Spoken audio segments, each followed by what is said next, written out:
Assalamualaikum warahmatullahi wabarakatuh. Berjumpa kembali dengan saya tentunya di cerita horor. Bagaimana kabar kalian? Semoga baik-baik saja ya, dan dijauhkan dari berbagai mara bahaya. Amin. Nah, bagi kalian yang belum subscribe, silahkan subscribe terlebih dahulu supaya tidak ketinggalan cerita-cerita seram selanjutnya. Nah, di video kali ini saya akan membawakan cerita. Sebelum mulai ceritanya, seperti biasa, di dalam cerita ini semua nama dan tempat disamarkan demi menjaga privasi. Langsung saja, seperti apa ceritanya? Simak video ini sampai habis. Daripada penasaran, tak usah kelamaan lagi, kita masuk ke ceritanya.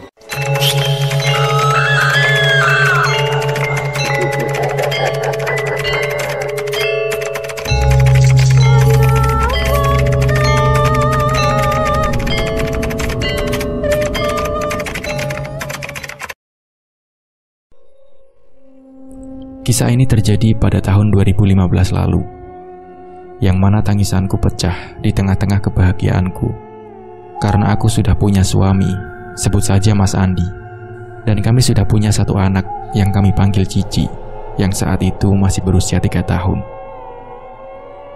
Kejadiannya bermula di Rabu pagi.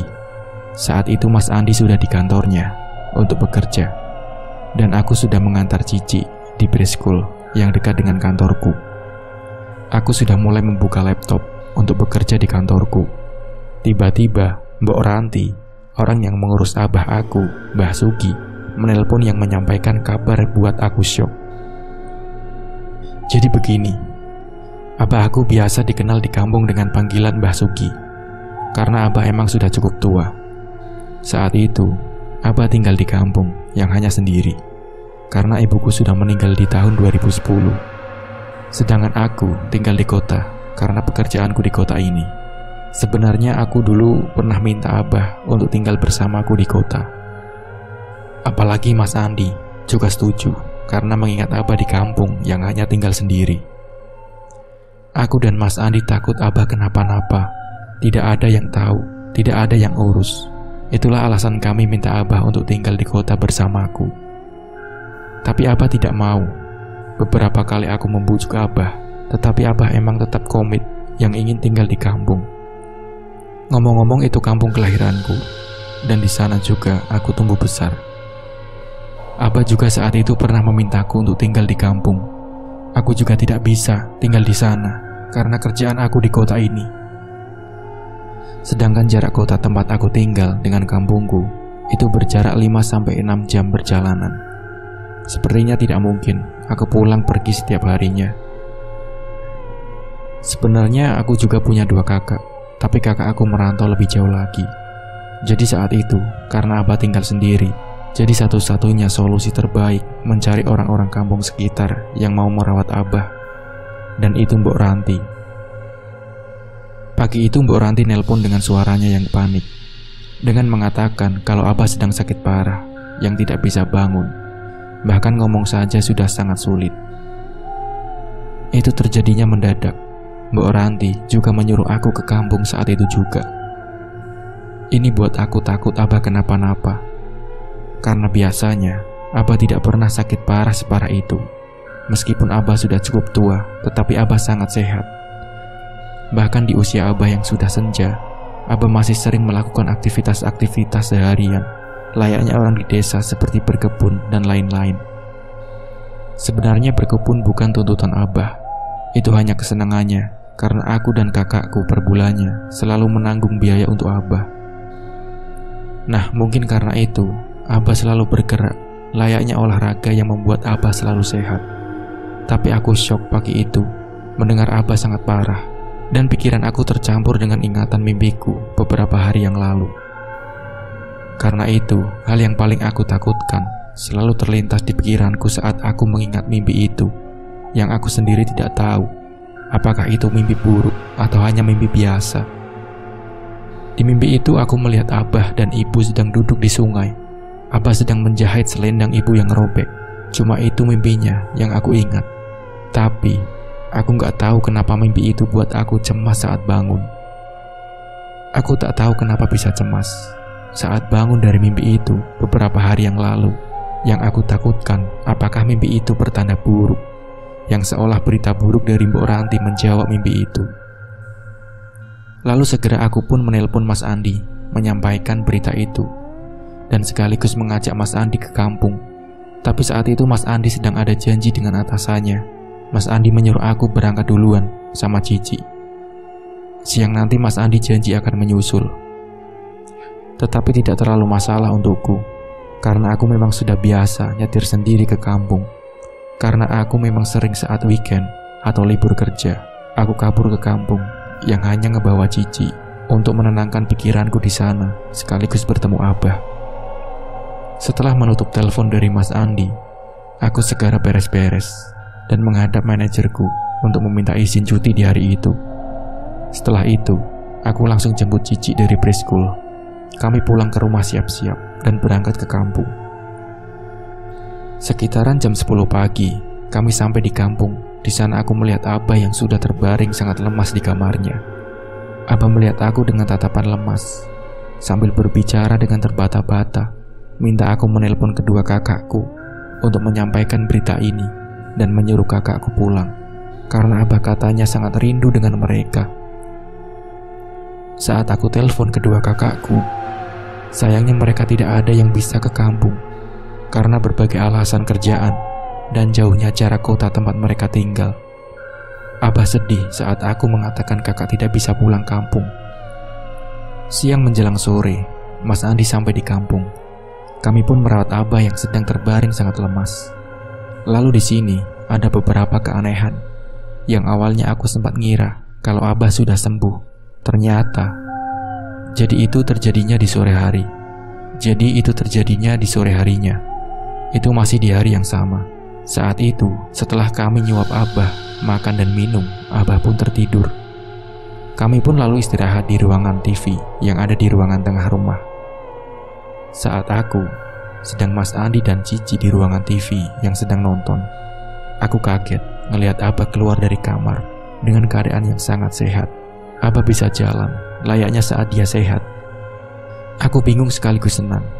Abah sudah sehat, tapi kok secepat itu? Abah udah enakan. Mau kemana Abah? Ayo bantuin ya, tanyaku sambil kaget. Abah cuma menjawab, mau duduk di depan. Aku segera bangun. Yuk Bah, ayo bantuin. Tawaranku untuk bantuin Abah jalan. Padahal saat itu Abah jalannya terlihat sangat sehat. Dan Abah pun cuma menjawab, Abah bisa jalan kok. Aku benar-benar ngelihat Abah sehat. Jalannya dan suaranya itu layaknya Abah saat sehat. Tapi biarpun aku melihat Abah sehat, aku tetap ngikutin Abah jalan. Aku takut Abah tiba-tiba sakit lagi dan jatuh. Jadi aku ngikutin Abah dan ngejaganya. Di situ Abah duduk di kursi yang ada di depan rumah yang sedang memandangin pemandangan sore. Tapi anehnya, Abah duduk cuma sebentar. Kira-kira kurang lebih cuma semenit Abah duduk. Lalu dia bangun lagi, ngelewatin aku gitu saja.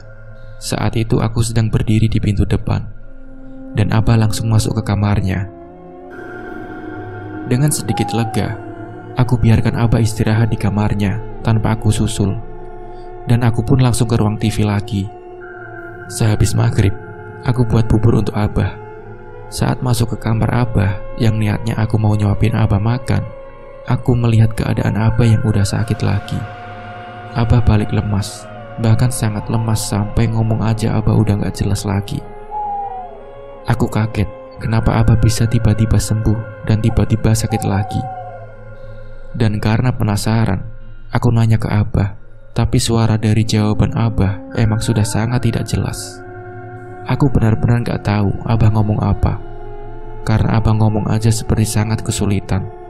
Aku gak memaksa Abah untuk berbicara menjawab pertanyaanku. Saat itu, aku hanya sebatas heran saja, belum berpikir hal-hal aneh soal kejadian itu. Tapi besoknya ada kejadian lagi, karena kejadian ini seolah menjawab kenapa Abah tiba-tiba sembuh dan tiba-tiba sakit lagi.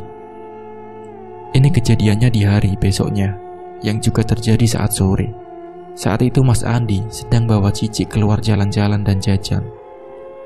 Karena dari siang, Cici nangis-nangis terus. Jadi Mas Andi bawa keluar biar Cici sedikit tenang. Aku tinggal di rumah menjaga Abah. Karena Mbok Ranti, aku perbolehkan pulang semenjak aku di kampung. Jadi saat itu di rumah cuman aku dan Abah yang sedang tidur di kamarnya setelah aku suapin bubur. Aku di ruangan TV yang sedang nonton, persis kayak kemarin. Abah buat aku kaget lagi, karena Abah keluar dari kamar dengan keadaan yang sangat sehat bahkan sangat segar. Di situ, Abah sudah rapi banget pakai batik. Abah minta anterin jalan-jalan keliling kampung. Karena senang ngelihat Abah sehat, tanpa mikir, aku langsung ambil jaket dan kunci mobil dan ngebawain Abah jalan-jalan. Lalu setelah setengah jam bawa Abah jalan-jalan, yang saat itu sudah bawa Abah keluar dari kampung, karena sekalian aku mau ke pasar ikan untuk bahan masakan malam. Di pasar aku yang turun, Abah nunggu di mobil. Setelah melihat pilihan ikan, aku buka HP niatnya mau nanya ke Mas Andi, maunya ikan apa. Tapi saat aku buka HP, aku melihat 3 panggilan tak terjawab dari Mas Andi. Ini kebiasaanku, Mas Andi sering kesel. Karena sering banget, aku gak akan ngangkat telepon dia karena aku biasanya naruh HP di dalam dompet. Jadi gak kedengaran ada yang nelpon. Aku coba menelpon balik. Mas Andi langsung nanya dengan nada tinggi, "Yuk, kamu kemana? Kok tinggalin Abah sendirian di rumah?" Mas Andi kesal dengan aku, dan aku jawab, "Abah denganku kok Mas. Aku bawa Abah jalan-jalan, Abah minta soalnya." Aku menjelaskan ke Mas Andi, karena Mas Andi jarang banget masuk ke kamar Abah ngelihat Abah. Aku berpikir, pasti Mas Andi gak tahu kalau aku bawa Abah. Tapi Mas Andi nyuruh aku pulang yang masih dengan suaranya yang tinggi. "Ini gak bener yuk, kamu pulang sekarang. Pulang sekarang." Karena Mas Andi sudah marah, aku pun buru-buru milih ikan dengan pilihan aku saja. Setelah itu balik ke mobil. Tapi saat aku masuk, aku kaget, kok Abah udah gak ada. Abah kemana? Pikirku. Aku nyari Abah dan nanya-nanya dengan orang-orang yang ada di sekitaran situ. Tapi gak ada yang tahu. Aku sudah nyari-nyari, tapi aku gak ketemu Abah. Dengan panik, aku nelpon Mas Andi lagi. Mas, aku mau balik. Abah turun dari mobil, gak tahu kemana." Dan di sini jawaban Mas Andi buat aku heran, kaget dan takut. Udah, kamu pulang aja. Pulang aja sekarang. Itu bukan Abah." "Hah?" Jawabku yang benar-benar kaget. Dengan keadaan takut, aku langsung pulang sendiri tanpa Abah. Sampai di rumah, betapa kagetnya. Aku melihat Abah yang ternyata ada di kamarnya dan sedang terbaring lemas. Di sini Abah sakit lagi. Aku benar-benar syok dan lemas di sini. Jadi yang aku bawa jalan-jalan tadi, apakah itu bukan Abah? Lalu itu siapa? Itulah yang pertanyaan yang mendominasi pikiranku saat itu. Aku ingat saat aku ngebawa Abah jalan-jalan, aku melihat mukanya, tatapannya, suaranya, dan sikapnya itu memang benar-benar seperti Abah. Gak ada yang beda dari Abah. Yang akhirnya di sini kami simpulkan kalau sosok yang aku bawa jalan-jalan itu bukan Abah. Itu sosok lain yang menyerupai Abah. Lalu kami berpikir, apakah sosok itu emang menyerupai Abah yang sedang sakit? Jadi kemarin juga saat kami melihat Abah tiba-tiba sehat, apakah itu bukan Abah juga? Sepertinya Abah yang asli itu sedang sakit. Kami pun sadar ternyata ada sosok lain yang menyerupai Abah di rumah itu. Yang pasti itu bukan manusia. Kami gak tahu itu apa. Karena kejadian ini, aku dan Mas Andi mindahin Abah dari kamarnya ke ruangan tengah, agar kami bisa selalu melihat dan mengontrol Abah. Karena sebelumnya kami tidak tahu sosok itu bukan Abah, karena kami tidak melihat Abah yang asli. Karena Abah yang asli di kamarnya, kamar Abah pintunya selalu tertutup, kalau nggak diganjel. Jadi, kalau pintu kamarnya tertutup, kami benar-benar nggak tahu kalau nanti ada sosok itu lagi. Kami takut, nggak bisa membedakan. Kenapa kami pindahin juga Abah ke ruangan tengah? Karena keadaan Abah juga yang semakin memburuk. biar kami juga bisa benar-benar mengontrol keadaan Abah setiap detiknya. Karena kamar Abah sangat sempit, gak memungkinkan kami bertiga ada di kamar itu. Itulah kenapa terpaksa kami pindahkan Abah ke ruangan tengah. Selain karena kami takut gak bisa membedakan Abah dengan sosok yang menyerupai dia. Malam itu keadaan Abah benar-benar sangat memprihatinkan. Sebenarnya aku sudah beberapa kali memanggil dokter, tapi sakit Abah saat itu memang sakit normalnya orang tua sakit karena komplikasi. Di sini Abah sudah nggak bisa bergerak dan ngomong. Semua tubuh Abah lumpuh dan hanya bisa mengeluarkan suara karena Abah kesakitan. Yang akhirnya malam itu sekitaran jam 10 malam Abah meninggal dunia. Tangisanku pun pecah, Abah sudah pergi. Saat itu juga aku telepon kedua kakakku ngabarin soal ini, dan menelpon kepala desa, dan juga pastinya nelpon Mbok Ranti juga. Malam itu warga berdatangan ke rumah yang rencananya malam itu juga almarhum Abah mau dikubur, tetapi karena sudah sangat malam, akhirnya diputuskan untuk besok. Besok di hari Jumat pagi Abah dikubur. Setelah itu, rumah penuh dengan warga desa yang juga merasa kehilangan Abah pergi. Malamnya di rumah dengan warga kami semua tahlilan. Setelah itu, masyarakat desa pulang. Di rumah tinggallah aku, Mas Andi, Cici, dan Mbok Ranti. Malam itu aku minta Mbok Ranti nemenin di rumah. Dan malam itu ada kejadian ini menyangkut dengan Cici. Bahkan nyaris Cici masuk dalam bahaya. Malam itu aku tidur dengan Mbok Ranti dan Cici di ruangan TV. Sedangkan Mas Andi tidur sendiri di kamar aku dulu. Posisinya di depan. Malam itu saat kami semua sudah tertidur, sekitaran jam 2 dini hari, aku terbangun karena mendengar suara kunci pintu kamar mandi. Kunci pintu kamar mandi di rumah Abah itu kunci jenis lama yang model sorong. Kunci itu yang cukup bersuara kalau dibuka atau ditutup. Dan itulah yang buat aku terbangun. Oh ya, pintu kamar mandi di rumah Abah selalu aku kunci kalau ada Cici. Karena di dalam kamar mandi ada sumur yang tidak tertutup, ditambah pembatas sumurnya juga rendah banget. Nah karena itu, pintu kamar mandi selalu aku kunci karena takut Cici main ke dalam. Kunci di pintunya juga cukup tinggi untuk Cici. Pokoknya kalau Cici buka kuncinya sendiri gak akan bisa, karena terlalu tinggi untuk dia. Nah, malam itu aku terbangunkan karena dengan suara kuncinya yang terbuka. Aku melihat di sebelah aku, Cici gak ada. Cuma ada Mbok Ranti yang sedang tertidur. Awalnya aku gak mikir kemana-mana. Yang aku pikirkan kayaknya Cici pipis di antar Mas Andi, karena aku dengar juga suara air disiram. Tapi lama-kelamaan aku ngerasa makin janggal, karena suaranya kayaknya Cici sedang main air. Dan dia lama banget di kamar mandi. Pikiranku kok Mas Andi ngebiarin Cici main air di tengah malam ini, dan lama banget di kamar mandinya. Aku langsung menoleh ke kamar tempat Mas Andi tidur, karena kamar depan terbuka. Jadi dari posisi aku langsung kelihatan dalam kamarnya. Aku kaget ngeliat kayaknya Mas Andi sedang tidur di kamar. Terus Cici dengan siapa? Pikirku. Aku bingung lari ke kamar mandi. Benar saja, Cici sendiri di kamar mandi yang sudah masuk di dalam timba sambil ngobok-ngobokin air.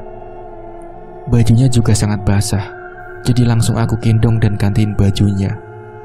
Di sini aku bingung, kok bisa Cici sendiri di kamar mandi? Siapa sih yang antar Cici di kamar mandi? Kenapa ditinggalin sendiri? Aku ngeri Cici masuk ke sumur itu. Aku bangunin Mas Andi dan Mbok Ranti. Aku tanya ke mereka yang sedikit kesal. Ternyata Mas Andi dan Mbok Ranti ngakunya sama sekali tidak ngantar Cici ke kamar mandi. Mereka juga heran, terutama Mas Andi.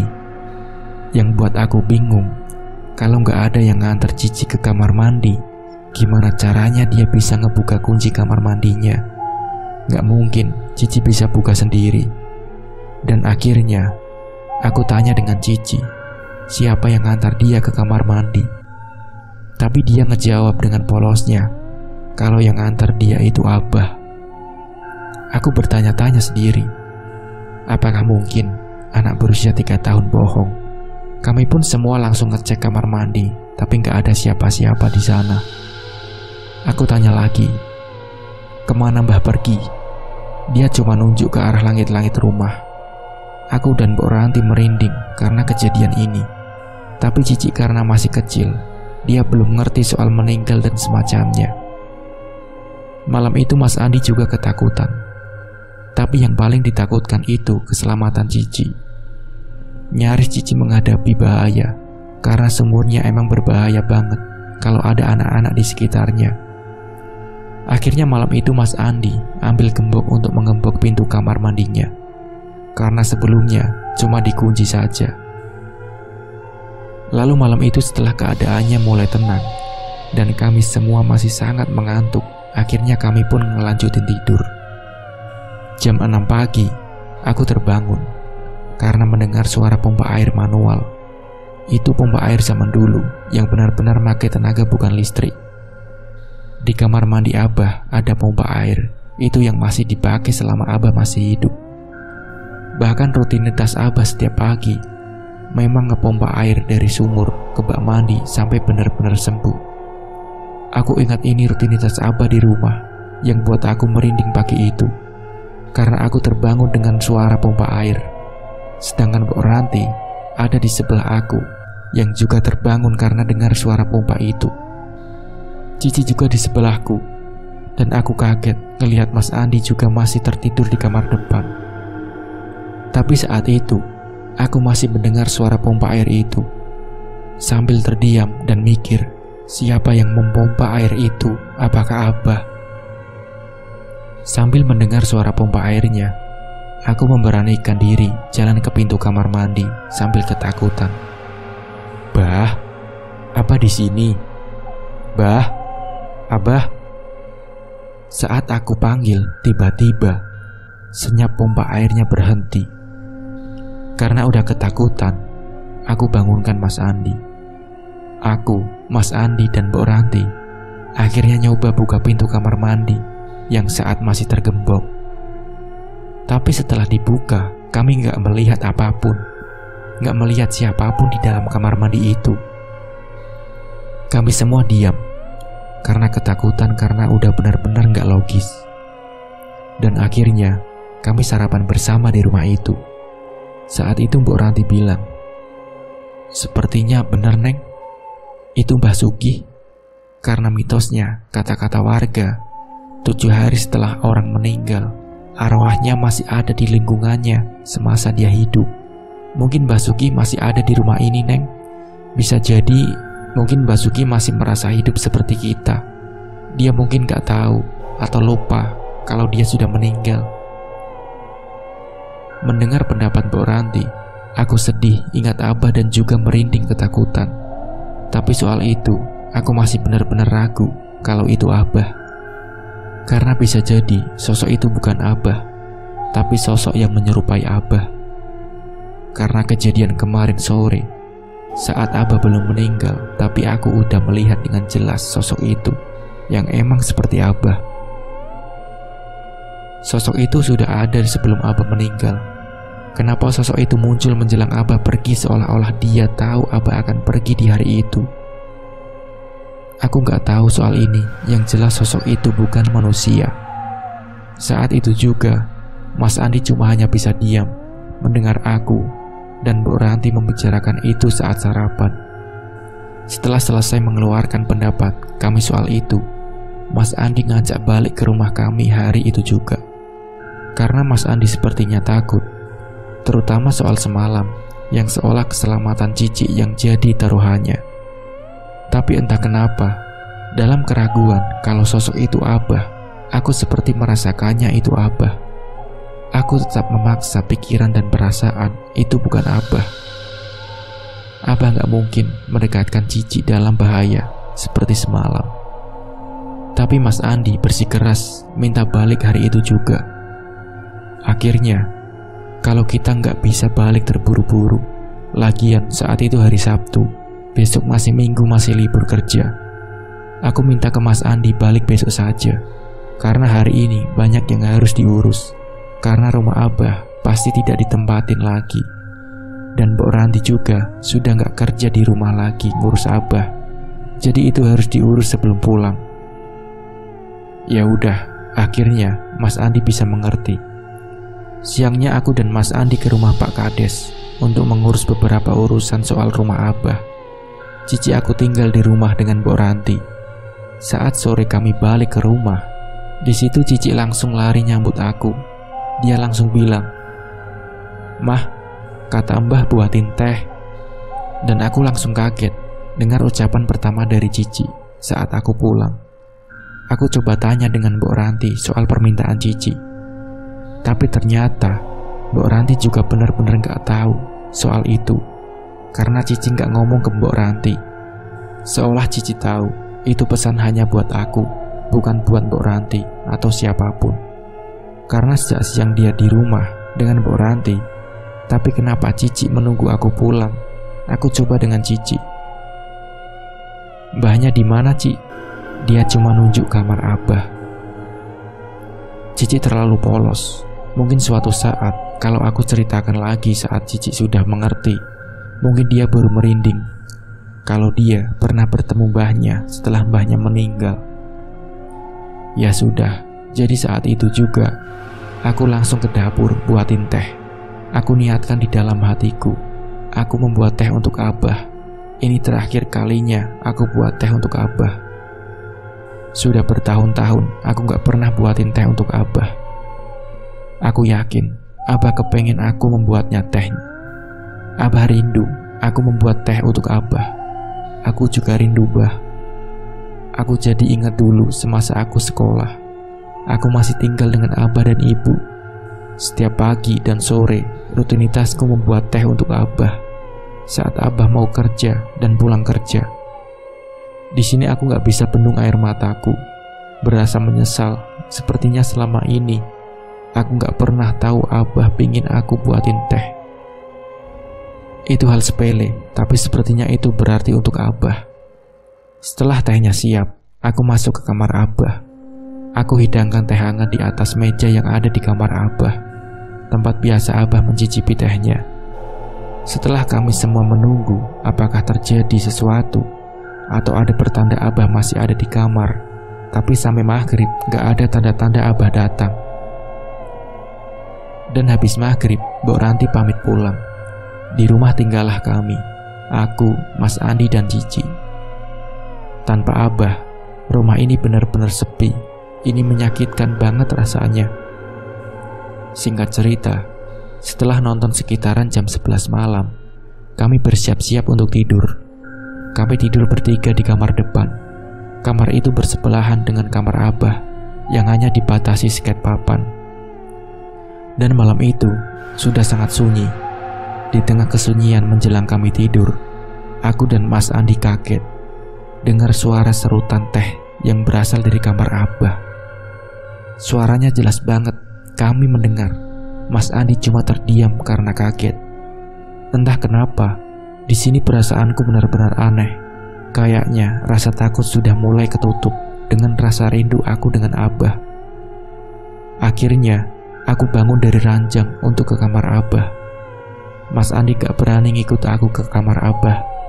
Dia sempat nahan aku, tapi gak bisa. Aku yakin itu Abah. Aku yakin Abah juga rindu. Di depan pintu kamar Abah, aku ngetuk pintunya. "Abah, Abah di dalam. Ayo izin masuk ya, Bah." Aku buka pintunya, dan aku melihat dengan jelas Abah sedang duduk, menghadap ke jendela dan membelakangiku. Aku cuma melihat belakang Abah yang sedang duduk. Aku benar-benar melihat Abah. Aku coba ngomong dengan Abah. Abah, Abah udah tenang kan di sana? Bah, kakak kemarin nelpon minta maaf, gak bisa pulang, Bah. Kakak juga berdoa untuk Abah, supaya Abah tenang untuk ibu di sana. Abah cuma diam. Di sini lagi-lagi aku gak bisa nahan air mataku. Sekarang Abah udah senang kan bisa ketemu dengan ibu? Abah bener-bener. Cuma dia aja gak ngejawab sepatah kata pun. Aku berharap Abah menjawab. Aku rindu suara Abah. Dan akhirnya mundur keluar kamar sambil terus melihat Abah. Sebenarnya sejak ibu meninggal, Abah tinggal sendiri di kampung. Abah sering bilang dia pengen meninggal aja, biar bisa ketemu ibu. Saat Abah sedih, Abah selalu cerita, bilang kayak gitu dengan aku. Mungkin sekarang Abah sudah benar-benar senang bisa ketemu ibu. Dan sebenarnya, ini jawaban dari mimpiku beberapa yang lalu. Abah ketemu dengan ibu. Ya udah, malam itu Mas Andi ketakutan. Dia gak bisa tidur.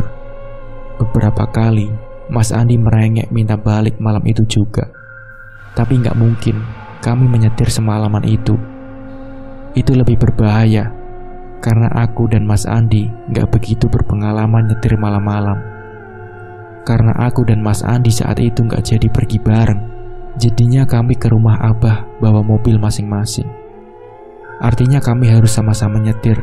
Gak mungkin pikirku. Aku jelaskan juga dengan Mas Andi. Sosok itu Abah. Sepertinya beneran Abah. Abah gak mungkin mencelakakan kita, orang yang Abah sayang. Ya udah, akhirnya Mas Andi paham. Mungkin dia terpaksa paham cuma untuk mengalah denganku malam itu. Singkat cerita, kami pun tertidur. Lalu saat subuh, aku terbangun lagi karena mendengar suara pompa air seperti kemarin dan seperti biasa saat Abah masih hidup dalam sehat. Aku terus dengar suara itu. Aku benar-benar menikmati suaranya.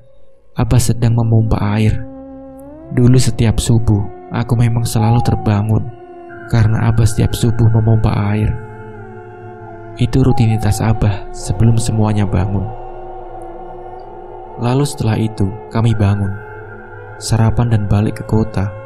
Sampai di rumah, aku cuma bisa termenung. Aku sedih ingat Abah.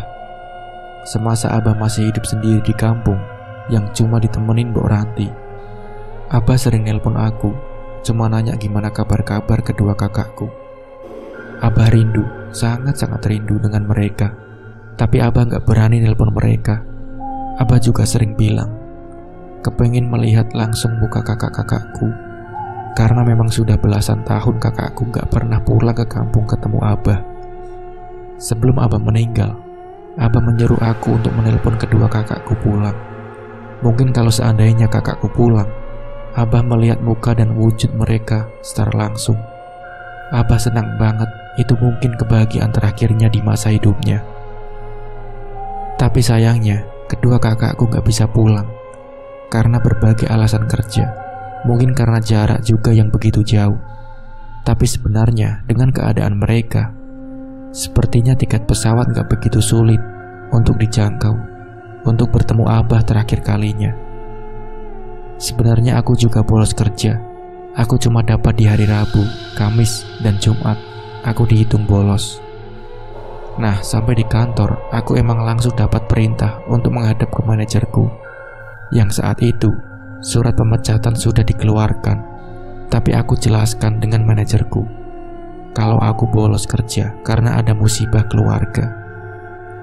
Akhirnya, manajerku menghubungi direktur perusahaan untuk mengusahakan pembatalan pemecatan untukku. Dan syukurnya, surat pemecatan dicabut dan aku hanya mendapat penalti pemotongan gaji kontrak sebesar 10% per bulannya. Tapi nggak aku sesali. Bahkan jika pun dipecat, aku nggak akan nyesal karena kerjaan bisa dicari lagi.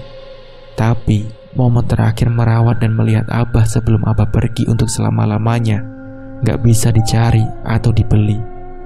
Dan Mas Andi sebenarnya kena penalti lebih berat lagi karena Mas Andi ternyata nggak mendapat izin cuti sehari pun. Nah, seperti itu ceritanya. Mungkin di cerita ini nggak sepenuhnya horor, tapi itulah yang terjadi. Seenggaknya Mbak Ayu udah membagikan kisahnya yang aku pikir di sini banyak pembelajaran yang bisa kita ambil, terutama buat aku dan kita. Karena aku juga seorang pekerja yang merantau jauh dari orang tua. Juga untuk kalian semua yang jauh dengan orang tua. Karena jangan sampai karena pekerjaan kalian menyesal, karena gak melihat orang tua kalian terakhir kalinya. Kita begini karena perjuangan banting tulang orang tua kita, bukan karena perusahaan. Nah, mungkin cukup sekian dari saya. Wassalamualaikum warahmatullahi wabarakatuh.